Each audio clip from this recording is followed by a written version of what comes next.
নমস্কার বন্ধুরা, ডলি রন্ধনশালায় সবাইকে স্বাগত। আর আজকে তোমাদের সাথে শেয়ার করব দুধ পুলি পিঠের রেসিপি। তোমরা হয়তো দুধ পুলি অনেক রকমভাবে বানিয়েছো, একবার হলেও তোমরা এইভাবে বানিয়ে দেখতে পারো, খেতে অসাধারণ হয়। আর এই পিঠে বানানোর জন্য প্রথমে আমি পিঠের পুর বানিয়ে নেব।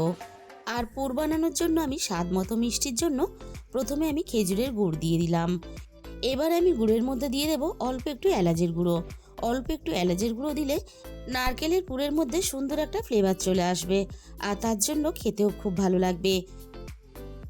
এবার আমি গ্যাসের ফ্লেমটা একেবারে লোতে রেখে এলাচের গুঁড়োটা আমি খুব ভালোভাবে গুড়ের সাথে মিশিয়ে নেব। এবার আমি গুড়ের মধ্যে হাফ মালা নারকেলের থেকে একটু বেশি নারকেল দিয়ে দিলাম। আমার পিঠে বানানোর জন্য যতটা নারকেলের পুরের প্রয়োজন সেই হিসাব করে আমি এখানে নারকেলটাকে ব্যবহার করলাম। তোমরা কিন্তু তোমাদের প্রয়োজন মতো নারকেলের পরিমাণটা বাড়িয়ে বা কমিয়ে নেবে। আর যদি তোমরা খুব বেশি মিষ্টি খেতে না চাও বা এর থেকে বেশি মিষ্টি খেতে চাও, তাহলে গুড়ের পরিমাণটা তোমরা নিজেদের স্বাদ মতো বাড়িয়ে বা কমিয়ে নেবে। এবার আমি এইভাবে অনবরত নাড়াচাড়া করে নারকেলের পুরটাকে খুব ভালোভাবে রেডি করে নেব। আর যেহেতু আমি স্টিলের কড়াইয়ের মধ্যে পুরটা বানিয়েছি, তাই গুড়টা অল্প লেগে গিয়ে পুড়ে গেছে, এতে কিন্তু কোনো অসুবিধা হবে না বা কোনো রকম গন্ধও হবে না। আমি পুরটাকে খুব ভালোভাবে রেডি করে নিয়েছি। এবার আমি সমস্ত নারকেলের পুরটা কড়াই থেকে নামিয়ে নেব।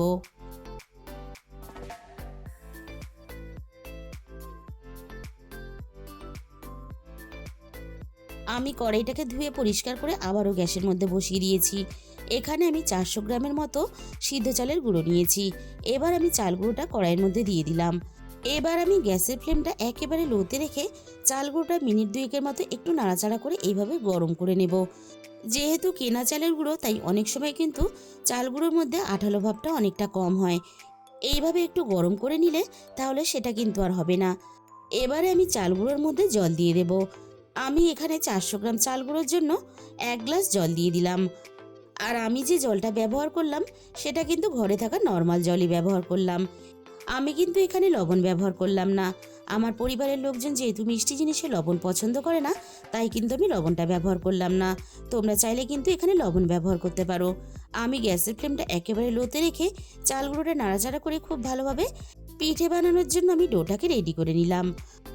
এবার আমি কড়াই থেকে নামিয়ে একটা প্লেটের মধ্যে তুলে নেব।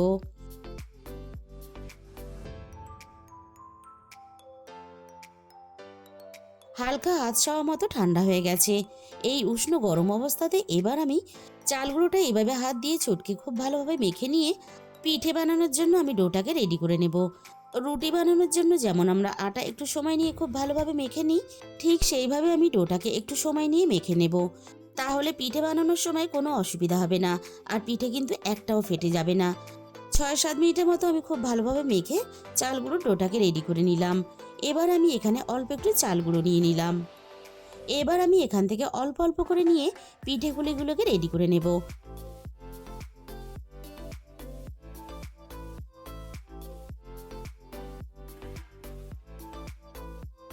অল্প একটু চাল গুঁড়ো লাগিয়ে নিলাম। এবার আমি পিঠেগুলিটা রেডি করে নেব।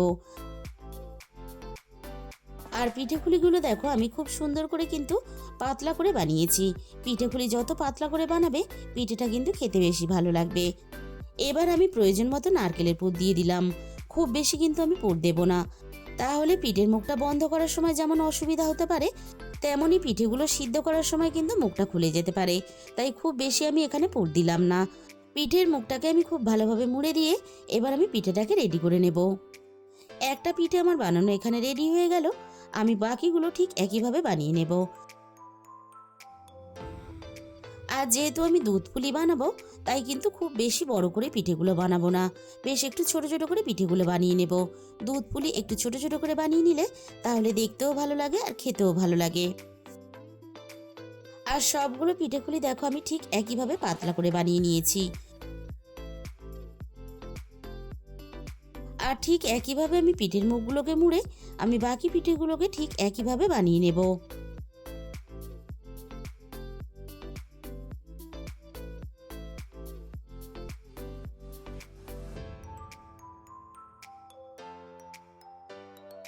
সবগুলো পিঠে দেখো, আমি ঠিক একইভাবে বানিয়ে নিয়েছি। পিঠেগুলো সিদ্ধ করার জন্য আমি কড়াইটাকে আবারও গ্যাসের মধ্যে বসিয়ে দিয়েছি। ডো বানানোর সময় কড়াইয়ের মধ্যে যেটুকু চাল গুঁড়ো লেগেছিল সেই সমেতই কিন্তু আমি কড়াইটাকে বসিয়ে দিয়েছি, তাহলে আর চালের গুঁড়োটা নষ্ট হবে না। আমি পিঠে বানানোর জন্য আগে থেকে 750 গ্রাম দুধ গরম করে রেখে দিয়েছিলাম। আমি দুধটাকে কড়াইয়ের মধ্যে দিয়ে দিলাম। এবার আমি চাল গুঁড়ো আর দুধ একসাথে খুব ভালোভাবে নাড়াচাড়া করে মিশিয়ে দিলাম। 4-5টার মতো আমি এলাচ থেতো করে নিয়েছিলাম। এখান থেকে অল্প একটু এলাচের গুঁড়ো আমি নারকেলের পুরের মধ্যে দিয়েছিলাম, আর বাকিটা আমি দুধের মধ্যে দিয়ে দিলাম। এবারে আমি এলাচের গুঁড়োটা নাড়াচাড়া করে দুধের মধ্যে মিশিয়ে দিয়ে আমি দুধটাকে আবারও ফুটিয়ে নেব। দুধটা বেশ হালকা ফুটে উঠেছে। আমি ছোট প্যাকেটের 1 প্যাকেট গুঁড়ো দুধ দিয়ে দিলাম। আর অল্প একটু গুঁড়ো দুধ দিলে তাহলে পিঠের স্বাদটা কিন্তু আরও বেশি বাড়িয়ে দেয়। আমি এবার গুঁড়ো দুধটাকে হালকা নাড়াচাড়া করে খুব ভালোভাবে মিশিয়ে দেব, আর দুধটাকে আমি আরও কিছুক্ষণ জাল করে নেব। এবারে আমি দুধের মধ্যে দিয়ে দেব স্বাদ মতো মিষ্টির জন্য খেজুরের গুড়। আর আমি গুড়টা দুধের মধ্যে দেওয়ার আগে গুড়টাকে কিন্তু আমি উষ্ণ গরম করে নিয়েছিলাম। অনেক সময় দুধের মধ্যে গুড় দিলে দুধের মধ্যে কিন্তু একটা ছানা ভাব চলে আসে। গুড় যদি একটু উষ্ণ গরম করে ফুটিয়ে তারপরে দুধের সাথে মেশানো হয় তাহলে সেটা কিন্তু আর হবে না। আমি গুড় আর দুধ একসাথে খুব ভালোভাবে নাড়াচাড়া করে মিশিয়ে দিলাম।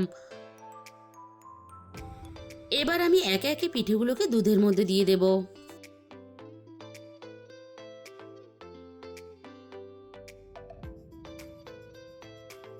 এবার আমি পিঠেগুলোকে হালকা হাতে নাড়াচাড়া করে দুধের মধ্যে খুব ভালোভাবে মিশিয়ে দেব, আর পিঠেগুলোকে খুব ভালোভাবে সিদ্ধ হতে দেব।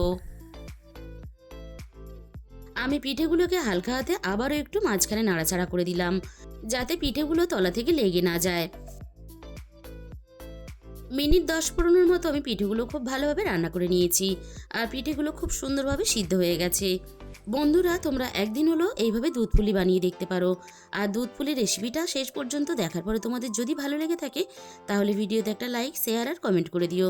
আর যে সমস্ত নতুন বন্ধুরা এখনো পর্যন্ত আমার চ্যানেলটাকে সাবস্ক্রাইব করোনি, এরকম নতুন নতুন ঘরোয়া রেসিপি পেতে আমার চ্যানেলটাকে সাবস্ক্রাইব করে আমার পাশে থাকার অনুরোধ রইল।